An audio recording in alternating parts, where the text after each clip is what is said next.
ಎಲ್ಲ ಫ್ರೆಂಡ್ಸ್ ಎಲ್ಲರಿಗೆ ನಮಸ್ಕಾರ. ಕನ್ನಡ ಲೈಫ್ ಸ್ಟೋರಿನಿಂದ ಪ್ರತಿಯೊಬ್ಬರಿಗೆ ತುಂಬಾ ಧನ್ಯವಾದಗಳು. ನಿಮ್ಮ ಜೀವನದಿಂದ ಈ ರೀತಿಯ ಸ್ನೇಹಿತರನ್ನು ದೂರವಿಡಿ. ಸ್ನೇಹಿತರು ಹೀಗಿದ್ದರೆ ಚೆನ್ನ ಎಂಬ ಕಲ್ಪನೆ ಸಾಮಾನ್ಯವಾಗಿ ಎಲ್ಲರಿಗೂ ಇರುತ್ತದೆ.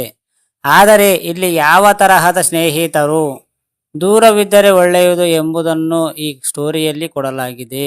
ಪೂರ್ತಿ ಕೇಳಿದರೆ ಮಾತ್ರ ನಿಮಗೆ ಅರ್ಥವಾಗುತ್ತದೆ.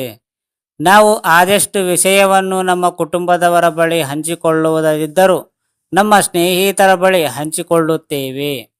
ಎಲ್ಲದಕ್ಕಿಂತ ಮೀರಿದ್ದು ಸ್ನೇಹ ಎಂಬ ಮಾತೇ ಇದೆ. ಸ್ನೇಹಿತರು ಎಂದ ಮೇಲೆ ಒಳ್ಳೆಯವರು ಕೆಟ್ಟವರು ಇಬ್ಬರು ಇರುತ್ತಾರೆ. ಕೆಲವು ಸ್ನೇಹಿತರು ನಮ್ಮ ಕೈ ಹಿಡಿದು ಮುನ್ನಡೆಸಿದರೆ ಮತ್ತೆ ಕೆಲವರು ನಮ್ಮ ಜೀವನವನ್ನೇ ಸರ್ವನಾಶ ಮಾಡುತ್ತಾರೆ. ನಮ್ಮ ಜೀವನದ ಮೇಲೆ ನಕಾರಾತ್ಮಕ ಪರಿಮಾಣ ಬೀರುವ ಸ್ನೇಹಿತರ ಬಗ್ಗೆ ನಾವು ಅರಿತುಕೊಳ್ಳದೇ ಇರಬಹುದು. ಆದರೆ ಕ್ರಮೇಣ ವಯಸ್ಸಾದಂತೆ ನಮಗೆ ಯಾರು ಬೇಕು, ಒಳ್ಳೆಯವರು ಯಾರು ಅಥವಾ ಕೆಟ್ಟ ಜನರು ಯಾರು ಎಂಬ ಕಲ್ಪನೆ ಎಲ್ಲರಿಗೂ ಬರುತ್ತದೆ. ಈ ಕೊರೋನಾ ನಡುವೆಯಂತೂ ಸಹಾಯಕ್ಕೆ ಬಾರದ ಹಲವು ಸ್ನೇಹಿತರನ್ನು ಖಂಡಿತ ನೀವು ಫಿಲ್ಟರ್ ಮಾಡಿರುತ್ತೀರಿ. ಇಷ್ಟಾದರೂ ನಮ್ಮ ಮೇಲೆ ನೆಗೆಟಿವ್ ಪರಿಣಾಮ ಬೀರುವ ಸ್ನೇಹಿತರೆಂದು ಒಂದು ವೇಳೆ ನಿಮಗೆ ಗುರುತಿಸಲು ಕಷ್ಟವಾದರೆ ನಿಮ್ಮ ಜೀವನದಿಂದ ನೀವು ದೂರವಿರಿಸಬೇಕಾದ 5 ರೀತಿಯ ಸ್ನೇಹಿತರ ಪಟ್ಟಿ ಇಲ್ಲಿದೆ. ಅತಿ ಸ್ಪರ್ಧಾತ್ಮಕ ಸ್ಪರ್ಧಾತ್ಮಕ ಮನೋಭಾವ ಬೆಳೆಸಿಕೊಳ್ಳಬೇಕು, ಒಳ್ಳೆಯದೇ, ಆದರೆ ಅದು ಆರೋಗ್ಯಕರವಾಗಿರಬೇಕು. ಆದರೆ ಕೆಲವು ಸ್ನೇಹಿತರಿರುತ್ತಾರೆ, ಅವರು ಸದಾ ನಿಮ್ಮನ್ನು ಸೋಲಿಸಲು ಮತ್ತು ನಿಮ್ಮೊಂದಿಗೆ ಸ್ಪರ್ಧಿಸಲು ಪ್ರಯತ್ನಿಸಿರುತ್ತಾರೆ.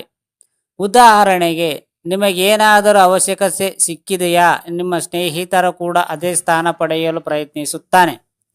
ನಿಮಗೆ ಇಂತಹ ಸ್ನೇಹಿತರು ಅಗತ್ಯವಿಲ್ಲ, ಏಕೆಂದರೆ ಅವರು ನಿಮ್ಮ ಬಗ್ಗೆ ಬಲವಾದ ನಕಾರಾತ್ಮಕ ಭಾವನೆಯನ್ನು ಹೊಂದಿರುತ್ತಾರೆ. ಇದು ನಿಮ್ಮನ್ನು ಎಲ್ಲೋ ಆಳವಾಗಿ ಕಿರಿಕಿರಿಗೊಳಿಸಬಹುದು. ಸದಾ ಕೈ ಕೊಡುವವ, ನಿಮ್ಮ ಯಾವುದೇ ಒಳ್ಳೆಯ ಕೆಲಸಗಳಿಗೆ ಕೈ ಜೋಡಿಸುವ ಅಥವಾ ಭಾಗಿಯಾಗುವ ಸ್ನೇಹಿತರು ನಿಮ್ಮೊಂದಿಗೆ ಇರುತ್ತಾರೆ. ಹಾಗೆಯೇ ನೀವು ಕೇಳುವ ಪ್ರತಿಯೊಂದು ಕೆಲಸಕ್ಕೂ ಸಿದ್ಧರಾಗಿರುತ್ತಾರೆ. ಜೊತೆಗೆ ಇವರ ಮಧ್ಯೆ ನಿಮಗೆ ಕೈ ಕೊಡುವ ಸ್ನೇಹಿತರು ಇದ್ದಾರೆ. ನಿಮಗೆ ಕೈ ಕೊಡುವ ಅಗತ್ಯವಿಲ್ಲ, ಏಕೆಂದರೆ ಒಂದು ಸಲ ಅಥವಾ 2 ಸಲ ತಪ್ಪು ಮಾಡುವುದು ಸಹಜ. ಆದರೆ ಪ್ರತಿ ಬಾರಿಯೂ ಅಲ್ಲದೆ ಒಂದು ವೇಳೆ ಅವನು ಅಥವಾ ಅವಳು ಕ್ಷಮೆ ಕೇಳುತ್ತಿದ್ದರೆ ಅದು ನಿಜವಾಗಿರಬೇಕು. ಆದರೆ ಪದೇ ಪದೇ ತಪ್ಪು ಮಾಡಿ ಸ್ನೇಹ ಬಯಸುವವ ನಿಮ್ಮ ಸ್ನೇಹಕ್ಕೆ ಯೋಗ್ಯನಲ್ಲ. ನಿರುತ್ಸಾಹಗೊಳಿಸಿದರೆ ದೂರವಿರಿಸಿ. ನಿಮ್ಮ ಸ್ನೇಹಿತ ನೀವು ಪ್ರತಿ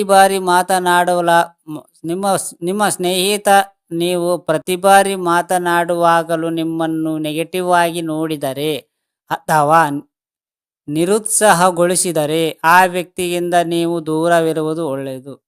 ಸಿಕ್ಕಾಪಟ್ಟೆ ಮೂಡಿಯಾಗಿದ್ದರೆ, ಕೆಲವು ಜನರು ಸ್ವಭಾವತಃ ಮೂಡಿ ಎಂಬ ವಿಷಯವನ್ನು ಒಪ್ಪಿಕೊಂಡರೂ ಇವರು ಪದೇ ಪದೇ ಅದೇ ರೀತಿ ವರ್ತಿಸುತ್ತಿದ್ದಾರೆ, ದೂರವಿರುವುದು ಒಳ್ಳೆಯದು.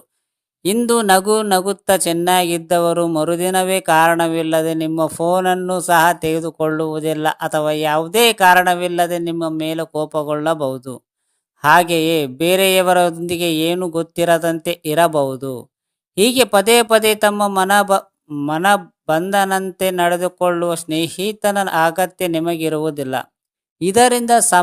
ಇದರಿಂದ ಸುಮ್ಮನೆ ಇನ್ನೊಬ್ಬರ ಹೇಗೆ ಪ್ರತಿಕ್ರಿಯಿಸುತ್ತಾರೆ ಎಂಬುದನ್ನು ನಿರ್ಧರಿಸಲು ನಿಮ್ಮ ಅರ್ಧದಷ್ಟು ಸಮಯ ವ್ಯರ್ಥ ಮಾಡಿದಂತಾಗುತ್ತದೆ. ಸದಾ ತಮ್ಮ ಬಗೆಯೇ ಮಾತನಾಡಿಕೊಳ್ಳುವವರು.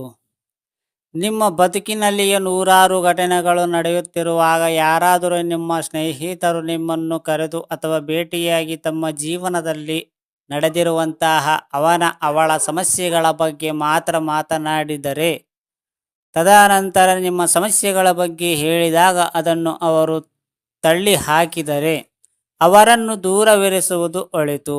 ಯಾವುದೇ ಸಂಬಂಧವು ಏಕಮುಖವಾಗಿದ್ದರೆ ಅದಕ್ಕೆ ಅರ್ಥವಿರುವುದಿಲ್ಲ. ಸ್ನೇಹದ ಇಬ್ಬರು ಸ್ನೇಹಿತರು ಕಷ್ಟ ಸುಖಕ್ಕೆ ಭಾಗಿಯಾಗಿರಬೇಕು. ಅವರು ಪ್ರತಿ ಬಾರಿ ತಮ್ಮದೇ ಸಮಸ್ಯೆ ಹೇಳಿಕೊಂಡು ನಮ್ಮ ಸಮಸ್ಯೆ ಹೇಳುವಾಗ ಅಲ್ಲಿಸದೆ ನಿರ್ಲಕ್ಷ್ಯ ಮಾಡಿದರೆ ಅಂತವರನ್ನು ದೂರವಿರುವುದೇ ಒಳ್ಳೆಯದು. ಫ್ರೆಂಡ್ಸ್, ಅರ್ಥ ಆಯ್ತಾ ನಿಮಗೆ? ಈ ಸ್ಟೋರಿ ಕೇಳಿದ ಪ್ರತಿ ಒಬ್ಬರಿಗೆ ತುಂಬಾ ಧನ್ಯವಾದಗಳು. Thank you so much in wars.